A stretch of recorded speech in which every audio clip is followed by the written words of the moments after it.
ما د خوشحال توره د دښمن په وینو سره نه کړه. ما د خوشحال توره د دښمن په وینو سره نه کړه. ما د باچا خان اساسنامه خوره وره نه کړه. ما د اجمل خان د غیرت چغه دوباره نه کړه. ما د الجهاد او د تکبیر پورته ناره نه کړه. نو وایې ملګرو ډیورنډ لاین منئ که نه منئ؟ وایې ملګرو ډیورنډ لاین منئ که نه منئ؟ بس خبره ختمه، ابۍ مړه ته به یې پرېښوله. ما دلته مغرورې ککرۍ را پرځولې دي. ما دلته مغرورې ککرۍ را پرځولې دي. ما د سکندر بهادرۍ را پرځولې دي. ما د غدارانو غدارۍ را پرځولې دي. ما دلته بلا امپراتورۍ را پرځولې دي. تاسو دغه تور او سپین چک پاین منئ که نه منئ؟ یا ملګرو تاسو ډیورنډ لاین منئ که نه منئ؟ بس خبره ختمه، ابۍ مړه ته به یې پرېښوله.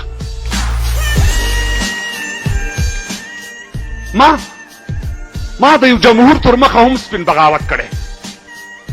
ما د یو جمهور تر مخه هم سپین بغاوت کړی. ما د ظالمانو نه تل کرکه او نفرت کړی.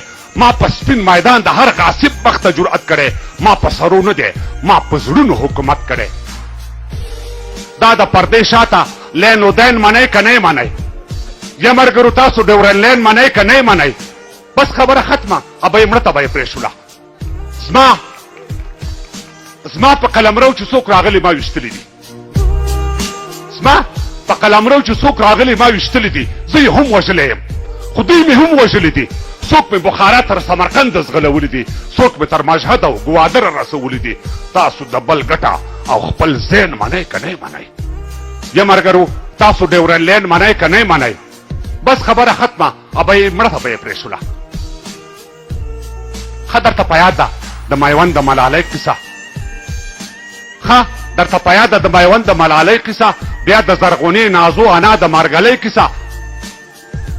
بیا د بابر خان او د شهید شابوړۍ کیسه؟ هیره خو به هم نه وي د ناهیده د ځوانۍ کیسه. یو ملک د حکومته عین و غین منئ که نه منئ؟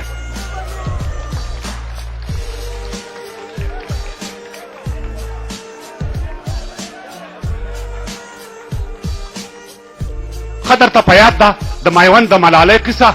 بیا د زرغونې نازو انا د مرګلۍ کیسه؟ بیا د بابر خان او د شهید شابوړۍ کیسه؟ تیره خو به هم نه وي د ناهیده د ځوانۍ کیسه. یو ملک دو حکومته عین و غین منئ که نه منئ؟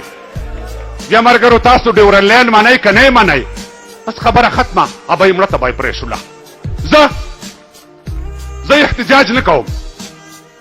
زه احتجاج نه کوم. زما ژبه سرلارې ده. وګرځه اسیا کې هره ژبه بې قرضدارې ده. دا د لیک او لوست ژبه، دا د غږ او سپارې ده. زه ازادي اخلم، ما اخیستې څو وارې ده. خپل زنځیر په بل پسې ټوچیان منئ که نه منئ؟ یا ملګرو تاسو ډیورنډ لاین منئ که نه منئ؟